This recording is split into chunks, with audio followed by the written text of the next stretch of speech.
Welcome to Inkhouse's Future of Work Media Panel. I'm Lisa Vanderpool, and I'm joined by my Inkhouse colleague, Jen Weber. Now, the future of work is an area we've been interested in for close to a decade, but that interest has really accelerated with the rise of the COVID-19 pandemic and how it's changed our workplace in potentially permanent ways, including the rise of remote work, changing physical offices, and trends like the Great Resignation.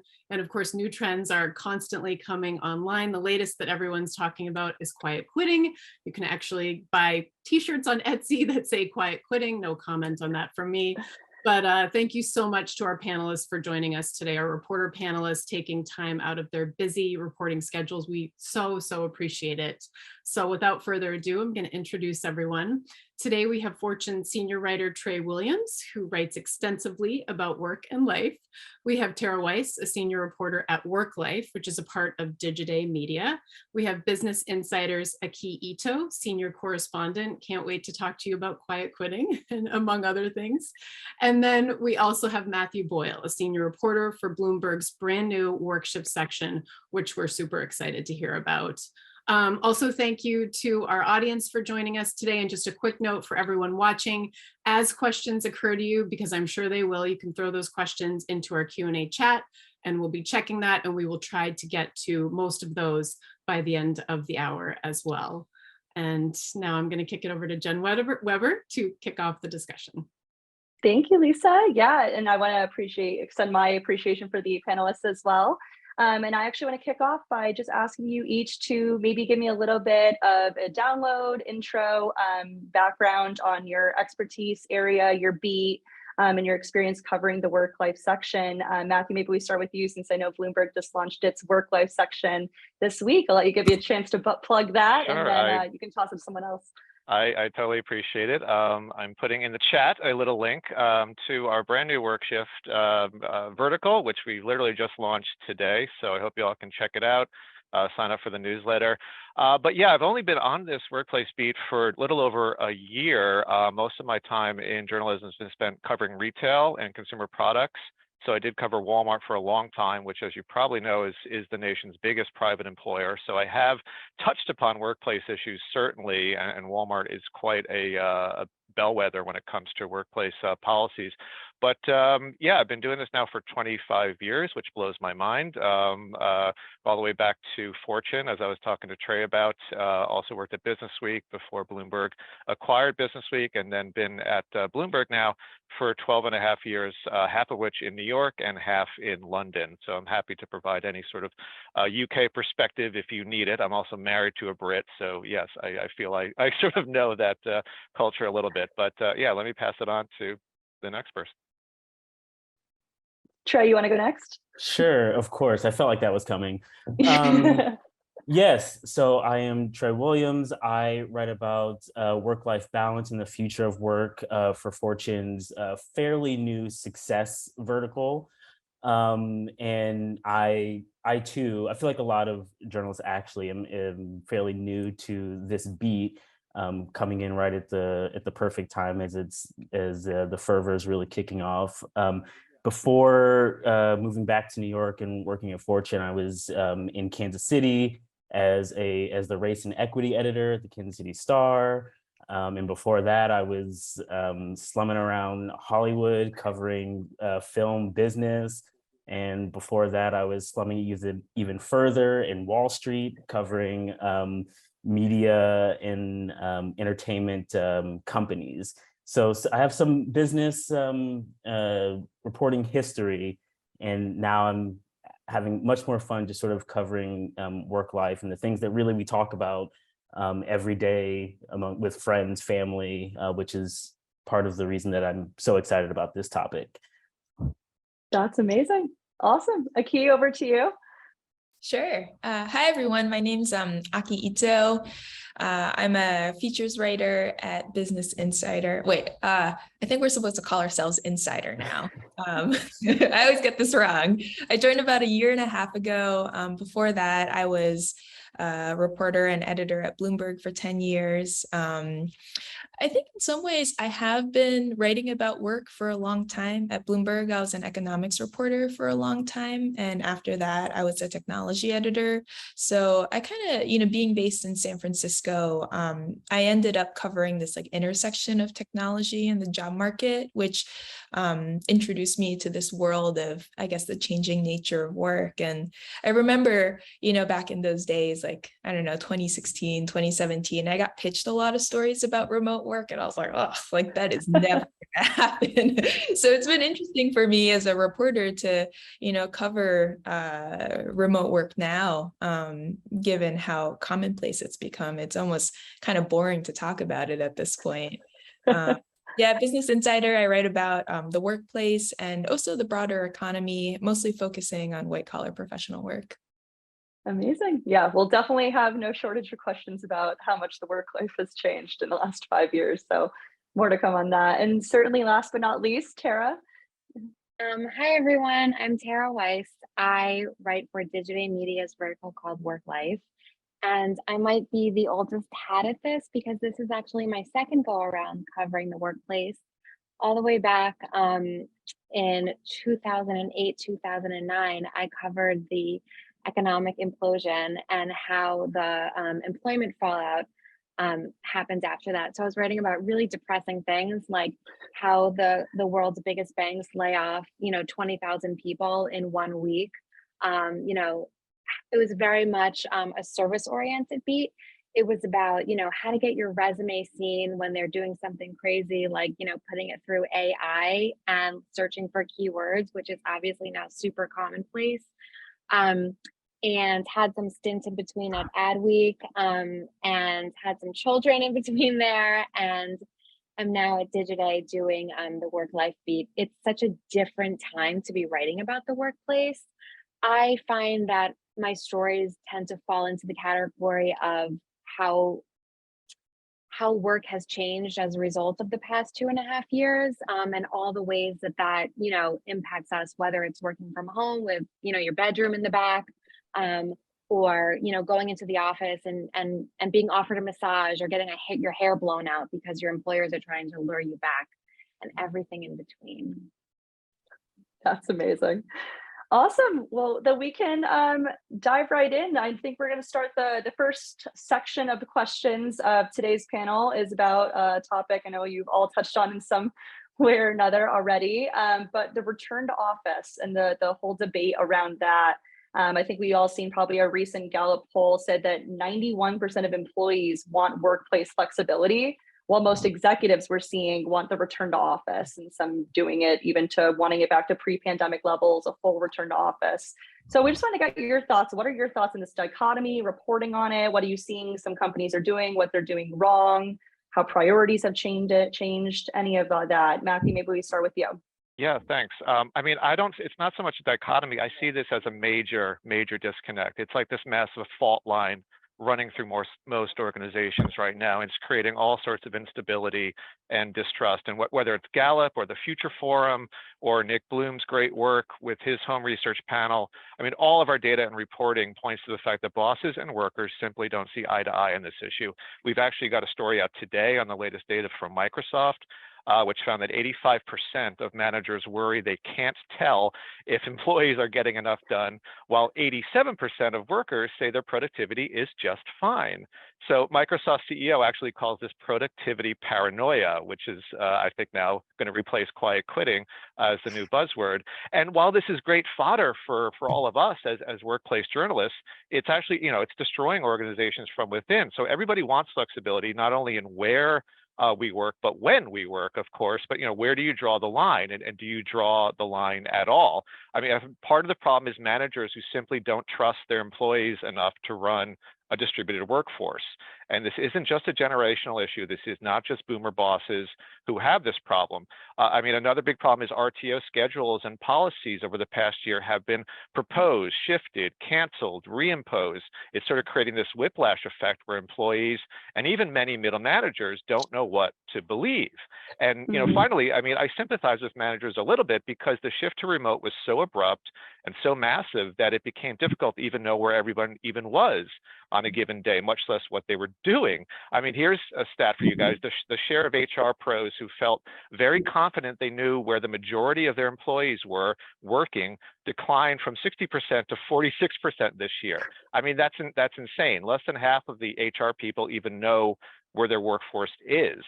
So organizations have to do some sort of workplace audit, I think, figuring out who does what, how much flexibility each job merits, and be open about it. There's nothing worse than finding out that your colleague who does basically the same thing has got a more flexible schedule than you do. So, you know, that's sort of my quick take on that, if that helps. Do you mind if I jump in for a quick second? Please. Absolutely, please do. I feel like a little bit less, I don't know if pessimistic is the right word, but we've had this like gargantuan change that happened, Matthew, like you said, in the blink of an eye. And this is not something that's going to be sussed out overnight. So I sort of like to call the phase that we're in now the messy middle. We're having growing pains. Nothing is going to be decided, you know, black and white. This is like an experimentation time. We're figuring things out. Companies are throwing spaghetti at the wall to see like what sticks and what doesn't, and that's very uncomfortable for a lot of people. And I tend to think that companies empathize with that. Maybe I'm just, you know, a little bit naive, but the companies that I'm talking to, listen, I think the Microsofts, the Apples, the Teslas, they get so much press. But when you think about where people really work, a lot of times it's not at these giant companies. And like you said, they might be the bellwethers, but I spoke to this super interesting company based out of Ohio. It's the company that makes Purell. And I've been checking in with them every few months, and they've got this breakdown that I think is actually super, it's just a very interesting model. It's not the end all be all, but they basically did an audit, exactly like what Matthew said. And they were like, if you're a research scientist and you need to do your work at the R&D facility, then you're a person who's going to be a hybrid, and you're going to come in and you're going to do that research when you need to. And then when you don't need to be there, you're going to not be. You're going to do your head down work at home. And they go throughout the organization and they list different professions, and it's not going to be perfect. It's going to change because, like I said, we're in this period of experimentation. And I don't think that it's going to be one size fits all. And I think that the companies that are willing to experiment and are willing to take the time to see what works and say, you know what, this isn't working for everybody, those are the ones that are going to be successful. I think where the biggest problem is right now, or where there's that hypocrisy. So companies that hired outside of driving distance from a headquarters, and they're asking their people to come in 3 days a week. And if you live in Kansas City and you can't commute into the Chicago office, you're allowed to stay at home and not be flexible, but just because you happen to live within commuting distance, you can. I think that's where the big problem is going to come into play. And I haven't gotten a definitive answer. I'd love to hear if anybody else has had some examples of what those companies are doing with those people. Yeah, I would just say like the commuting angle, Tara, is like one of the big ones that I've heard as well. Even here in New York, people don't want to commute, you know, just down on the train to 3 neighborhoods to go to their office. And I forget who I was speaking to the other day, but they mentioned a company that they do work with was actually looking at having different offices in different neighborhoods, like in the city, like the west side of Manhattan, east side, you know, lower Manhattan and Brooklyn, just so that like employees in different boroughs and different parts of the city could go to a very local, you know, sort of offsite of their office. Which, you know, I think is one thing that we're not really seeing enough of, like the talk around like what is the end of this going to look like. We keep talking about why RTO isn't working, which is like, you know, we're business journalists, so we like, you know, a metaphor, like, you know, trying to put the toothpaste back in the, you know, in the tube. It's already out. We're probably not really going to go back to the way it was before. So more, you know, innovative ideas like that is probably what we're going to see. And like you said, it's not going to be one size fits all. I'd love to know what their real estate bill is when they're opening up 6 offices around the Yeah. 5 boroughs. But yeah, maybe they're all WeWorks. I don't know. But you know what? I've actually, to just follow up on what you said, Trey, that's actually something that I've heard too. And Matthew, I feel like that was one of my questions. How much money are you spending on this? People are developing regional hubs as opposed to like a huge headquarters. So if they know that they hired a clump of people within commuting distance to Denver, maybe they don't take an entire floor, but maybe they take, you know, a couple of offices in a cluster in a space, and people can come in as they need to. And they have these regional offices, like I said, where they hired clusters of folks during the last 2 years. I would Yeah. love to kind of build on this. Sorry, Jen. And it's a You're question, fine. our Q&A, and it's a question, it's like 3 questions from now, but I feel like it's relevant right now. It's just, what are you all hearing in terms of the different generations and going back to work? Are you hearing, the latest we've heard is that it's actually the really young people, the Gen Zers, who want to go in and get that experience. But I also heard, so I forget who it was, maybe it was Matthew, but that it's not a generational thing. So we'd love to hear from you all what you're hearing about that and what's shaping it. Yeah. I'll jump in here. Oh, go ahead. I'll go first and then you can go, Trey. I wanted to jump in here because I actually wrote a story about generational differences a few months ago. And my editor, who likes to put very provocative headlines on my stories, I think he said a headline something like Gen Z actually hates working from home. And it was based on, you know, a lot of surveys, actually. Most surveys show that work from home preferences do skew very heavily with age. And so young people, you know, people in their 20s want to go into the office the most. Older workers actually, surprisingly, want to go into the office the least. And this makes sense because, you know, young people, they're still building out their social networks. They haven't met their partner yet. They live closer inside like the city centers. Whereas older people, you know, they're starting to have kids, they're moving out to the suburbs. As a result, their commutes are a lot more hectic. And so, yeah, I published a story and people were really mad about it. I still get hate on Twitter pretty much every single day for this piece. A lot of Gen Z people on Twitter who, you know, really like working from home. Obviously, like there are tons of young people who love working from home, who never want to step into an office again. There are tons of old people who, older workers, I should say, who want to, you know, go into the office all the time. So there are huge differences, but I do think the demographic differences matter a lot because this means, you know, right now with companies that are making decisions about whether to bring their workers back in or not, that means that eventually workers are going to kind of sort themselves out. You know, it's kind of like the Harry Potter hat or whatever, where, you know, the Goldmans and the JP Morgans of the world are going to have mostly employees in their 20s, right? And the remote first technology companies are going to have mostly workers in their 30s and 40s. And you know, if you don't have a, you know, a generationally diverse workforce, what does that mean? Maybe that's fine for your company if you're small and you have a very kind of targeted mission, but if you're a large corporation and you have a very skewed demographic, that could be a big problem ahead. Yeah, Trey, we actually saw you doing a story on millennials wanting a soft life, and maybe you could speak to that story as well, whatever that means. yeah. I'll start by saying that, you know, I think what Aki, and I hope I didn't butcher that, said is true, especially around the, you know, the studies and the numbers that you see. But I think it's much less about sort of like returning to the physical office or who wants to be in the office, and more just about like culture.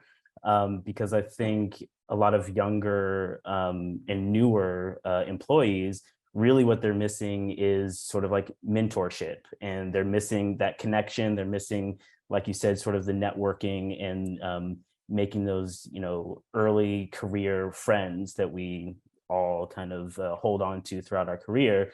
And I think, you know, if companies are looking at how to sort of the future of work, and if it's not really centered around the office, I think they'll come up with new and potentially even better ways to help build and cultivate, you know, a culture and a company culture that doesn't necessarily require you to be in the office.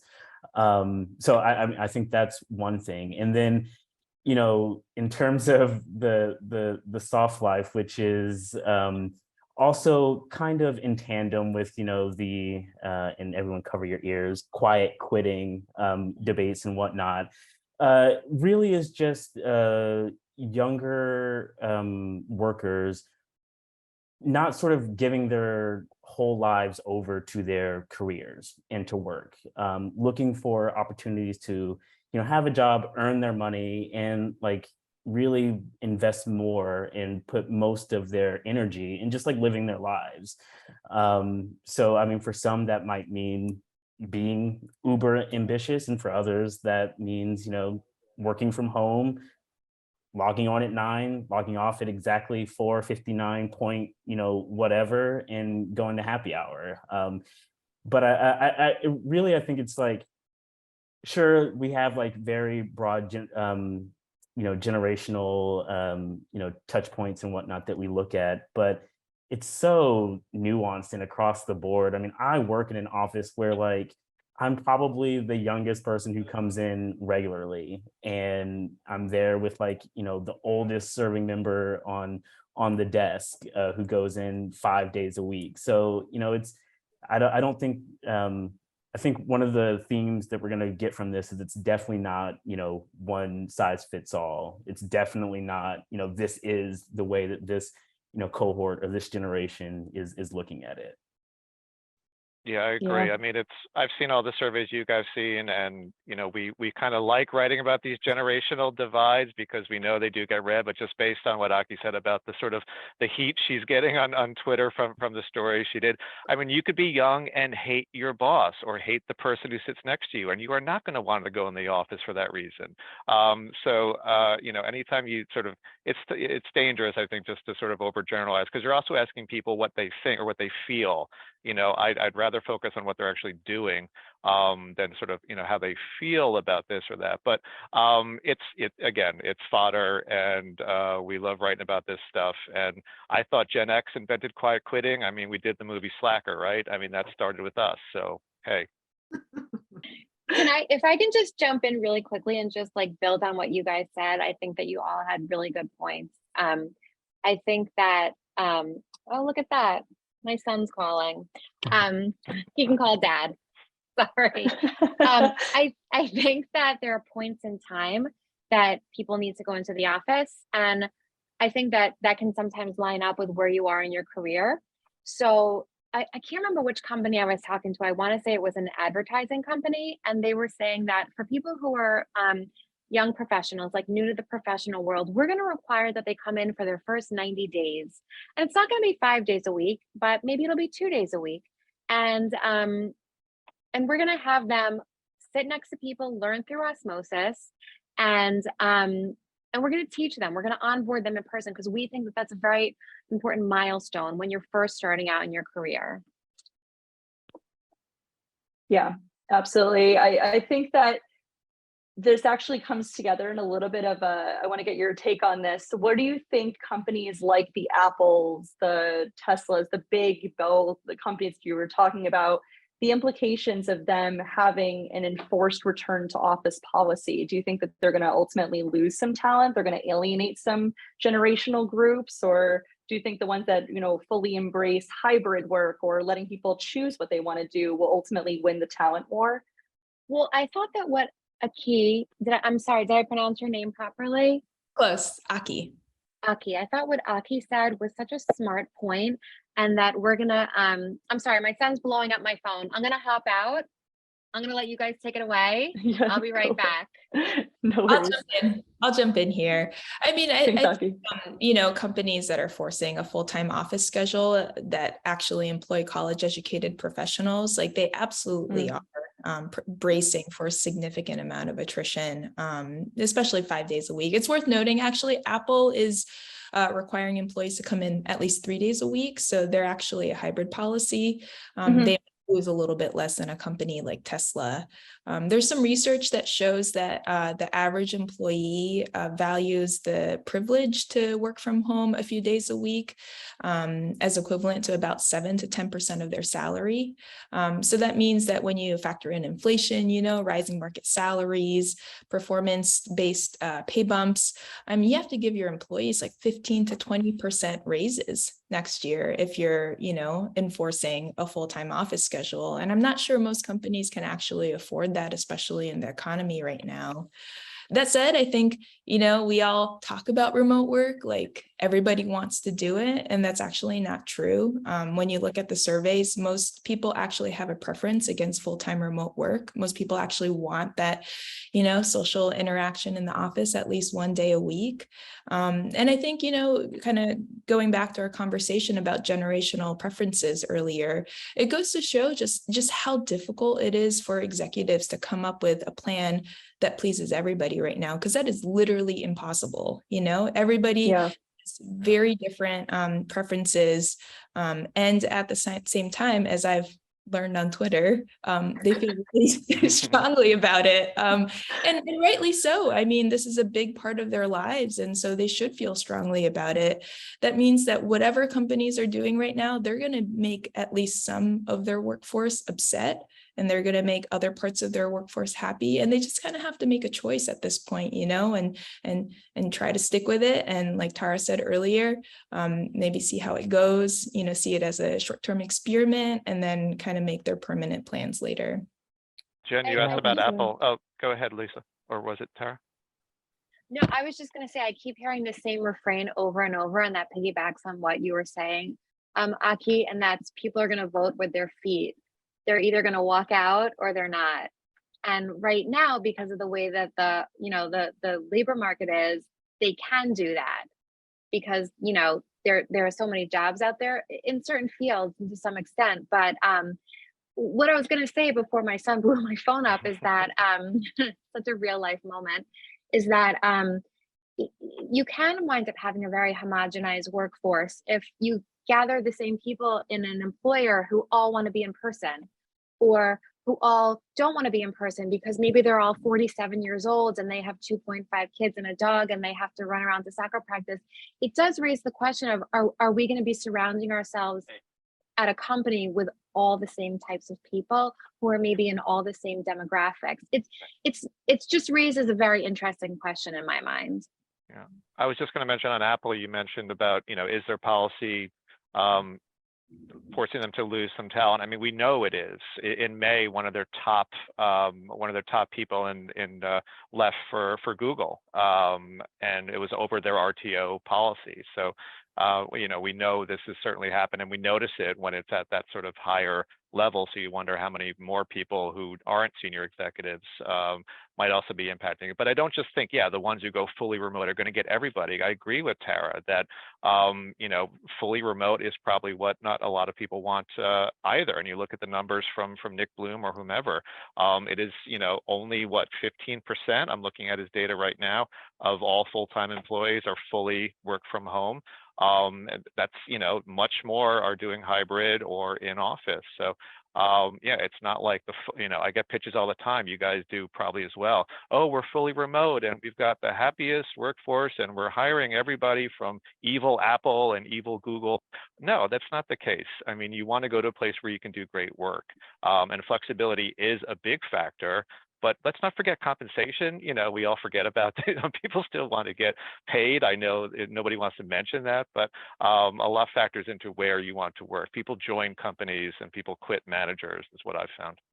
Yeah, and I wonder Absolutely. how much Apple really, cares about losing certain people. I mean, they're still Apple. They're also so bloated. All these big names are so bloated. Are you guys hearing that? Like I'm hearing, this is one of my biggest workplace reporter pet peeves, if you can call it that. Meta lays off or Microsoft lays off XYZ number of people. And the headlines are, oh my God, we're in a recession and everyone's going to get laid off and hold on to your seats. Your job is about to run away. But they were so bloated to begin with. And so maybe they're cutting the fat where they had fat, or maybe they're letting go of the people who weren't the top performers. But the truth is we're in a really strong job market right now. And those people are going to get picked up somewhere. Yeah, absolutely. I actually want to pick up on what you were talking about with culture and how things are shifting and people's priorities and how they're maybe using the workplace itself I think it's no surprise there to see that we see the physical office changing or already changing in this post-pandemic era.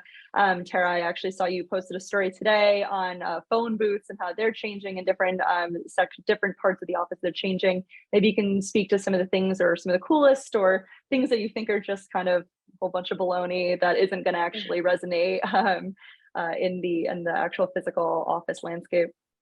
Well, I think that Matthew had made the point that like you might get people in the door from some of these things, but that doesn't necessarily keep them around. And so I think that companies that think of it from a more holistic approach are going to be the ones who really, if they're trying to drive return to office, they're going to be the ones who are the most successful. But among the craziest things I've heard, there's this company called PagerDuty out in California, and when they reopened, they redesigned, they're in San Francisco. And when they redesigned their office, their headquarters, excuse me, and they opened in the spring, they had professional photographers who were offering obviously professional shots for your profile, but then they were also offering blowouts and professional makeup. So that was supposed to lure somebody in. I mean, I feel like it's old hat now to have like free drinks and, you know, like, I don't know, what do they call it? Wine Down Wednesday on the roof. So there's that. I just did this story about Audible, the audio entertainment company based in Newark, New Jersey. And they have, I mean, their headquarters sounds amazing.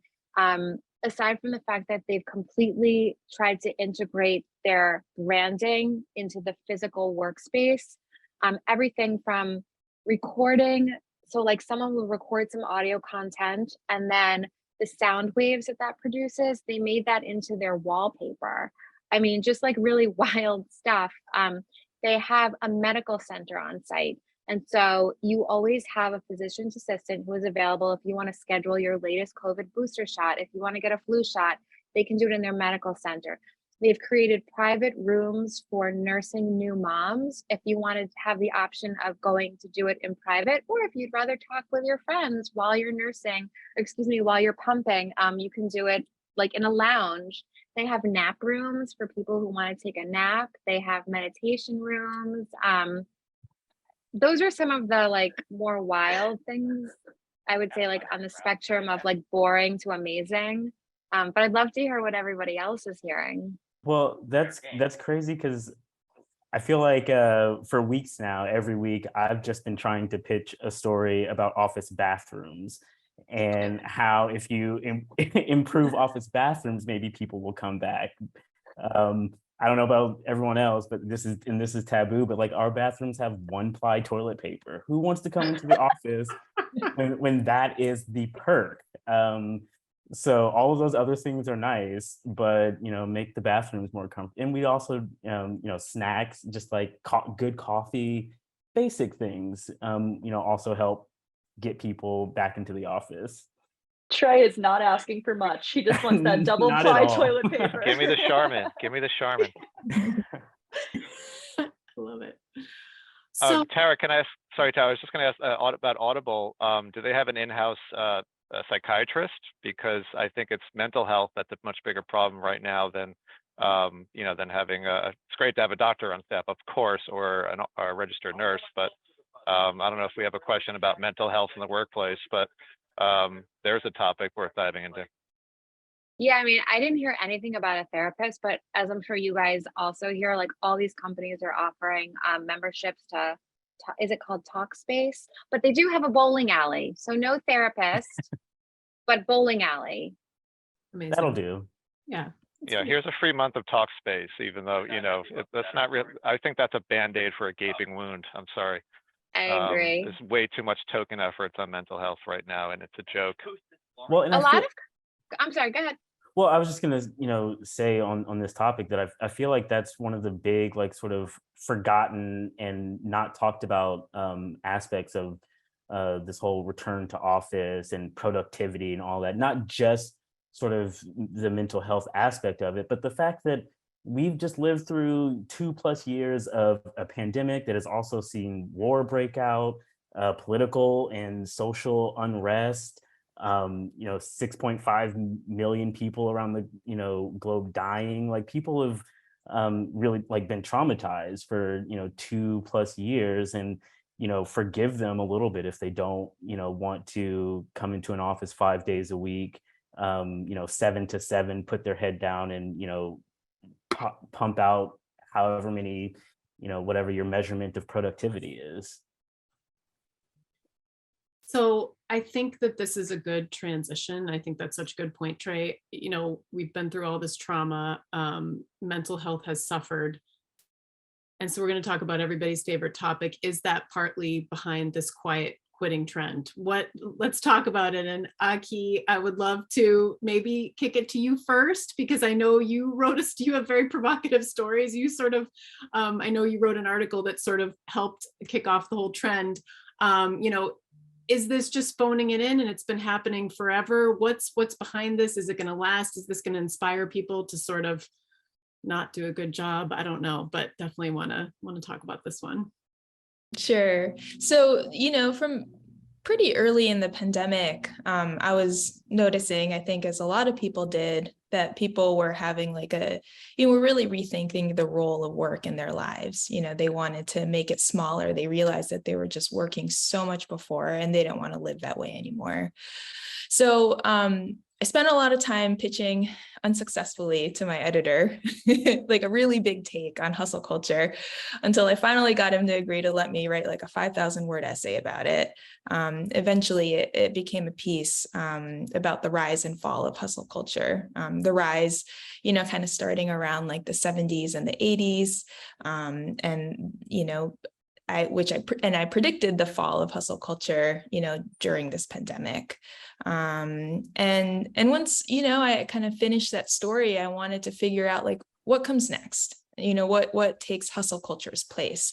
And that's why I wrote my story in March that I called hustle culture's replacement coasting culture, which I feel like the naming quite didn't get it right, but it was basically about, employees being done, getting squeezed for free labor. Before, maybe they were putting in 60 hours a week, but now they were putting in just 40, or maybe even less, maybe 35 or maybe even 30 hours, and really, not just about the hours, but identifying with their jobs more, prioritizing a lot of other things in their lives, and making work just a smaller part of what they were thinking about and what they prioritized every day. That eventually turned into the quiet quitting phenomenon. A career coach came along and read my story and then gave it a much catchier name. And here we are today. But I think at the end, like we keep on talking about this topic. Last year we were talking about the anti-work Reddit board. We've also been talking about this with the Great Resignation. In China, people were talking about this as, I think, the lying down or lying back phenomenon. Lying flat. Yeah. That's right. And even before the pandemic, writers like Anne Helen Peterson were writing about millennial burnout.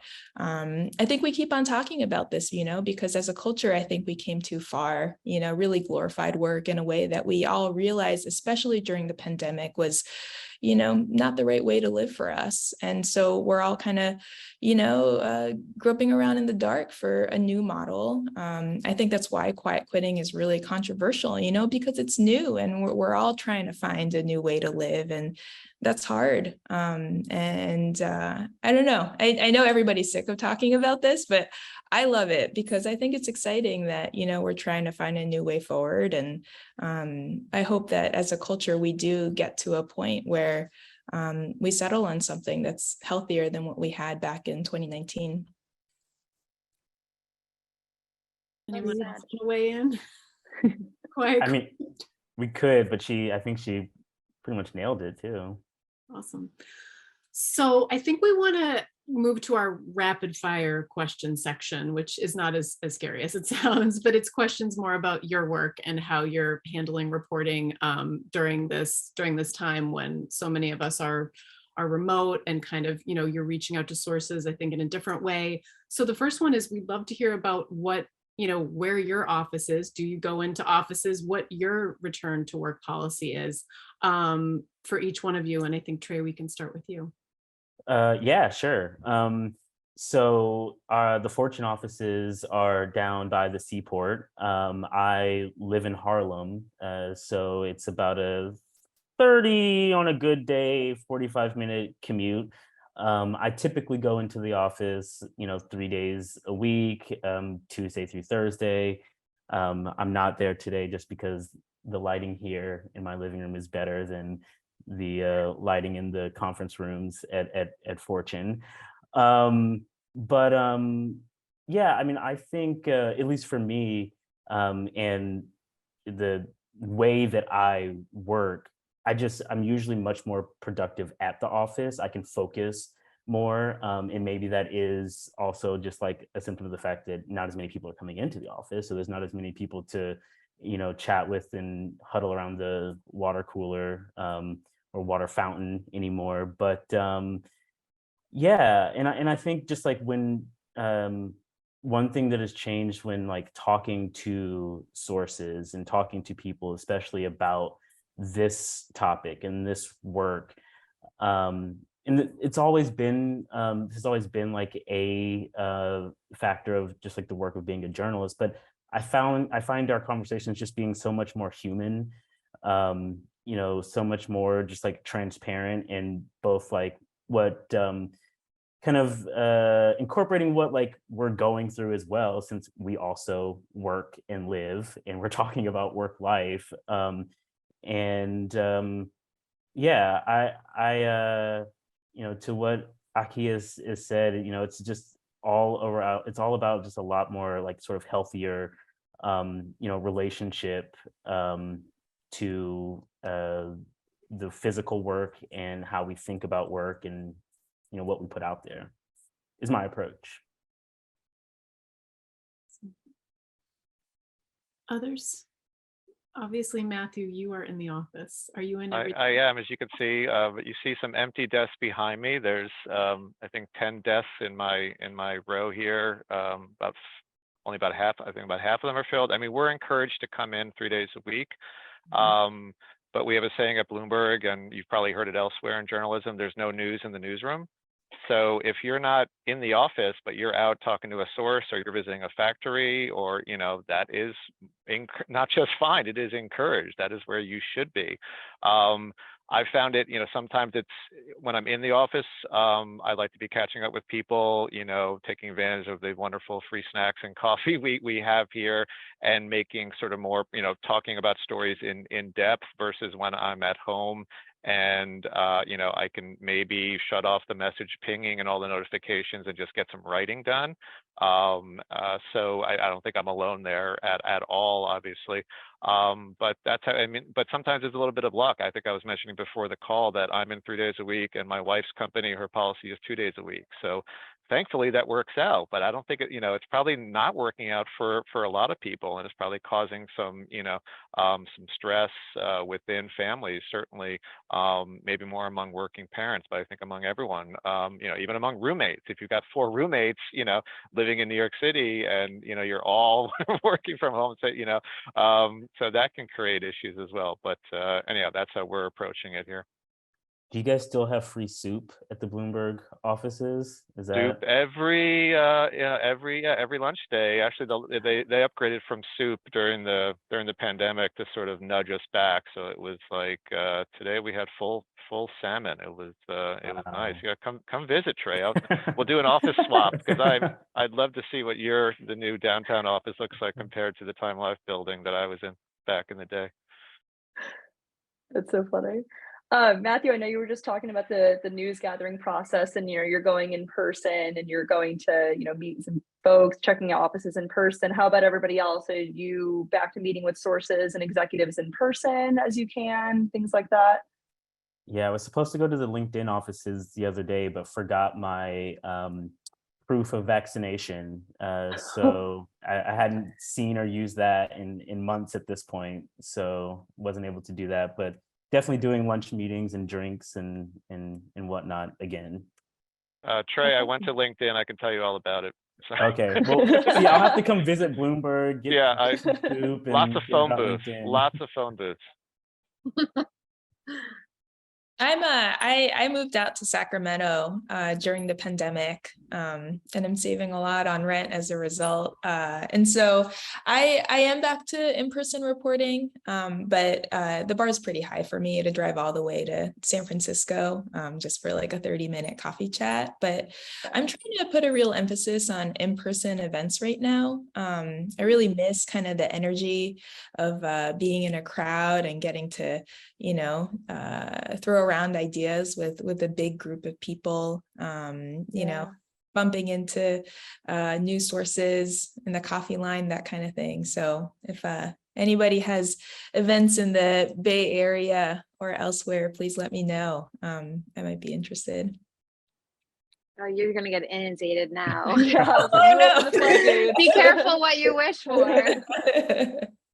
I actually had my first in-person meeting this summer, and I didn't even know what to do with myself. I was like, handshake, wrist fist, hi. I didn't. It was such a funny and just human reaction. We didn't know what to do.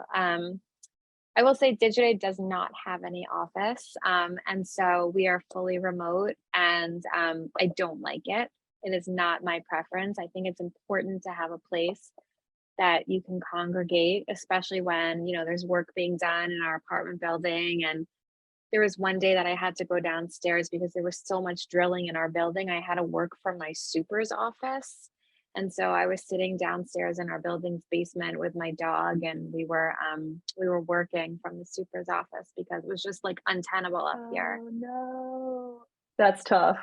Definitely don't envy you on that. I feel like it's always you're working from home and Xfinity's doing some service and your Wi-Fi is down for the day. What am I supposed to do about that? Something like that. Absolutely. It's going to be pretty open-ended, but we did want to get your take on this. I think there's many different ways this could go. What do you think is the biggest challenge as being a workplace reporter right now?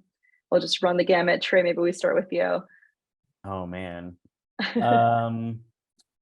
I would say this probably isn't the right answer, or if you ask me tomorrow, it will be something different, or next week it'd be something different. But right now, the worst thing and the best thing is that everyone has a take about the workplace and the stories that should be writing, or what the next new or big thing is. I feel like I've gotten 50 I'm watching my email counter just go up with all of the different pitches for new things to report on.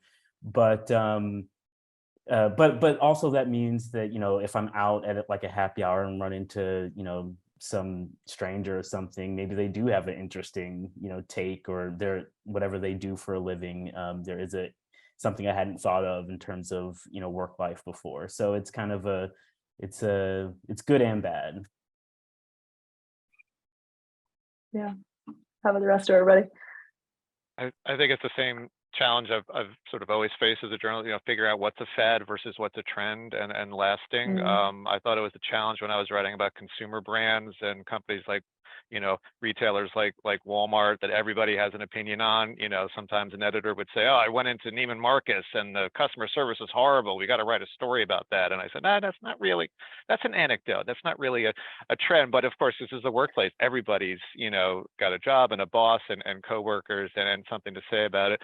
One thing I noticed going into this beat was that workplace coverage, some of it is very rigorous, but not very timely. Let's think of the Harvard Business Review, for example.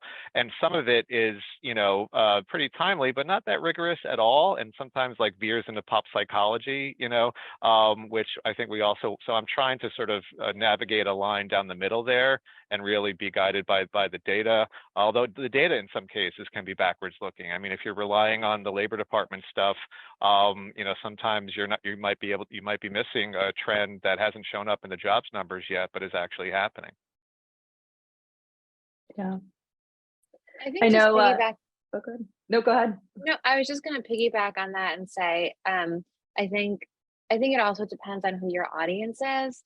So for us, Digiday, whereas Digiday is a business-to-business publication, Work Life is a general audience publication, but it doesn't even matter because I feel like a lot of the people who read our stories are HR professionals or even like your audiences today, business leaders, whereas a lot of you guys have the same audience.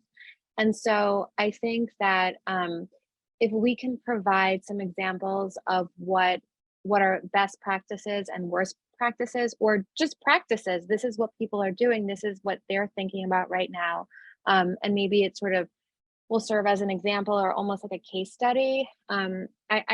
I like to think of my job, you know, maybe 50% or 40% as that. And in terms of like what's the hardest, I think that we just always have to remember that not everything is one size fits all. So, you know, like millennials being lazy, like that's a ridiculous statement because it's obviously not one size fits all. And so I think that the inclination sometimes from reporters and editors is to, oh, what's the latest trend? But I don't think that it's always as simple as that. And this is not a new thing, but paying attention to nuance.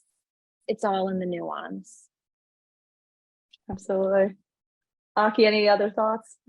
Yeah, I think for me, especially since I'm a features writer, the challenge for me is like there's so much happening right now, you know, within kind of the field of workplace, the changing nature of work. I think that, you know, there are tons of like, you know, medium-sized stories that I get caught up in. And, you know, I'll pump out like a 2,000 word piece on it, but the really big story that I want to write is like the 10,000 word piece that really steps back and, you know, really puts into perspective just how gigantic of a change we've all undergone over these last 2.5 years and how incredibly unusual that is. I think because we're in the middle of it right now, like Tara was saying earlier, it's a little hard to see just, you know, how monumental this change has been and how chaotic it still really is. Because we're living in the middle of the chaos, it feels normal to us at this point when it actually it's not normal at all. And this is a historic event. I want to be able to write that story, but like I said, I keep on getting distracted by all these like smaller things, and I haven't been able to really sit back and think about like how I would tell that really big definitive story. So that's something I've been thinking about over the last few weeks. That's great. I totally hear you. There's not enough time in the day. So we'd actually be remiss, and I think you've all somewhat touched on it. There's not enough time in the day, and there's just so many different points of view and different stories that you could tell. So we'd be, like you said, we'd be remiss if we didn't ask what kind of angles or pitches stand out to you right now at the moment when it comes to, you know, someone sending you a pitch or a topic, an idea, a policy, anything like that. Tara, maybe we start with you. Gotta be careful what I say. I don't think that it's very hard to answer that question because I think it also just depends on like where I am on deadline. Someone else take this question. Yeah, I was gonna say, Go ahead, Troy. Yeah, I'm not really sure. It kind of, I think in part, like Tara was maybe getting ready to say, like, for me, it just depends on where my head's at in terms of like what stories are like talking to me that day or in that moment. Because, well, I can tell you what definitely does not get my attention or gets my attention for the wrong reasons. Like, I write a story about a trend or a topic, and then I get like 50 pitches. Yes. Like, oh saw yeah, that you just wrote this. that. Like, here's many other, like, you know, ways into that. I'm like, well, I'm not going to be thinking about that for a little bit. But like, sometimes I'll get a pitch that is kind of interesting, but I don't know where it goes yet. Or like, it is this sort of nebulous, you know, figure or idea. And I'm like, well, that's interesting, but it's not really for me yet. But then, like, you know, the next week, I might be thinking like about this trend or this thing that's going on or in work or in life, and think like, oh, well, that pitch that I got like a week or two ago would fit into this. Let me reach out to that person. Yeah. So it's kind of, it's tough to really put a finger on it, for me at least. Here's a simple answer if there's PR people listening. I mean, every pitch needs, call it the 3 C's. I want 3 C's in every pitch: characters, conflict, and context. I don't get any of those 3 C's in anything It's just XYZ technology is reinventing the workplace. XYZ company has the happiest workers in the world. Why don't you profile us? Or XYZ CEO is the most innovative, inspirational person, you know, on God's green earth. I mean, do you really think any serious reporter is going to spend any attention on those pitches? Tell me a story. Have it have some characters, but a conflict as well. If there's no conflict, there's no story. But nobody wants to put conflict, you know, or opposition into a pitch. It's just all happy, you know, happy-go-lucky stuff. So, I mean, tell me a proper story, and I'll listen. And my other advice is, I was once on one of these types of panels last year, and somebody said, "Oh, Matt, you get so many emails. How am I ever going to reach you?" And I said, "Try the phone, dude. You know, if you can call me up and tell me a great story over the phone, I would be much more jazzed about it than some 18-paragraph pitch that you've clearly cut and paste and probably got my name wrong because, you know, it's just insert name here." So, you know, just do that. I mean, I've been saying this for 20 years though, so it hasn't gotten a heck of a lot better. That is really great advice, Matthew. That's awesome. And like, I love the 3 C's. Okay, so it's a 4-minute warning. You guys have been amazing. I got to virtually no questions from the audience, but I do have a good last one that we can close out with. We'll have to be pretty quick, but I like this one. So here's the question from an audience member. Are you all following remote and hybrid work trends in non-white collar industries, or is the office work the main focus?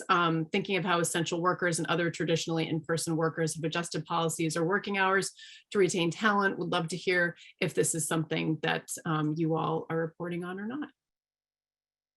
I did a story when I first came on about, it was like the middle, sort of the middle of the pandemic, on how retail and restaurants, what they were doing to try to get people to come in and work, because obviously there's been a big shortage because they don't have the opportunity to obviously work from home. You know, if you're working at McDonald's, you're obviously in person. And there were some really interesting ways that they were getting at it. I'm gonna butcher this, but I feel like one of the advertisements in the window said something like, "Come work at Starbucks," and or maybe it was McDonald's. It was actually McDonald's, and it was in a bus booth in Midtown Manhattan. It was like, "Come work at McDonald's, and we'll also give you, our employee, a side of compassion." And it was crazy because it was just, it just really felt very stark to me. And you really notice, like, sometimes these people get verbally assaulted and they're not nice, and they were risking their lives to come in to like provide food for people so that, you know, they could, you know, get their job done. I think we don't spend enough time on frontline workers. We did in the early days of the pandemic when they were literally dying, you know, and getting spit on for saying, you know, "Sir, could you please wear a mask in this store?" But I think the problem is all the research is about white collar workers. We're all white collar workers, by the way, and there's far too much of the coverage. I think it skews far too much to, like, you know, what I call the Google and Goldman problem. What's Google doing? What's Goldman doing? Okay, that's a wrap. That's the only two companies we care about. It's like, no. You know, what is happening still at retailers? And by the way, if you think quiet quitting is new, you know, try reading some Walmart employee Reddit subreddits over the past 10 years. There is a group that has quietly quit for some time. So I think we really need to, as journalists, be spending more time talking to these workers. I mean, obviously, the labor movement at Starbucks and other places is getting a lot of attention, which is great. But it's not just at, you know, the places with high profile, you know, labor movements. It's just talking to factory workers and restaurant workers and your local bartender. I mean, just ask them what their job is like. Yeah, I think it's also tough just in part because of like audience. I mean, you know, I write at Fortune. Fortune has a very particular audience, even though I've been thinking, you know, how do I write more about blue collar workers or tap into what they think about all of this, or what they're actually experiencing, you know, through this whole, while we're focusing on RTO and whatnot. Especially as someone who is from Kansas City, Missouri, and moved here from Kansas City, and when I got the job and was telling friends about it, had like, you know, my coming of age movie moment where they were like, "Don't forget about us, Trey." So yeah, I do often think about sort of that missing part of the coverage and job as well. But so if you have a pitch that works for that, definitely send them my way. Just remember the 3 C's. Maybe that was the reason behind the question. Yeah. I know, right? Trying to get to it. Aki, any final thoughts before we close out? No, I mean, I agree with what everybody said. It's important for us to be writing about these workers, especially right now. And I know that I certainly don't do enough of it. Absolutely. Well, thank you so much to, first of all, our panelists. You guys have been absolutely amazing. Your insights have been incredibly insightful, very thought-provoking. We didn't even get through a fraction of the Q&A that we had originally set out, but this was amazing. And I also thank the audience for tuning in as well and for their thoughts, their engagement. And we look forward to hopefully being in touch with you guys in the days and weeks and years to come. Thank you so much again. We Thanks a appreciate lot. Thank you. Thank you, everyone. Thank you. it.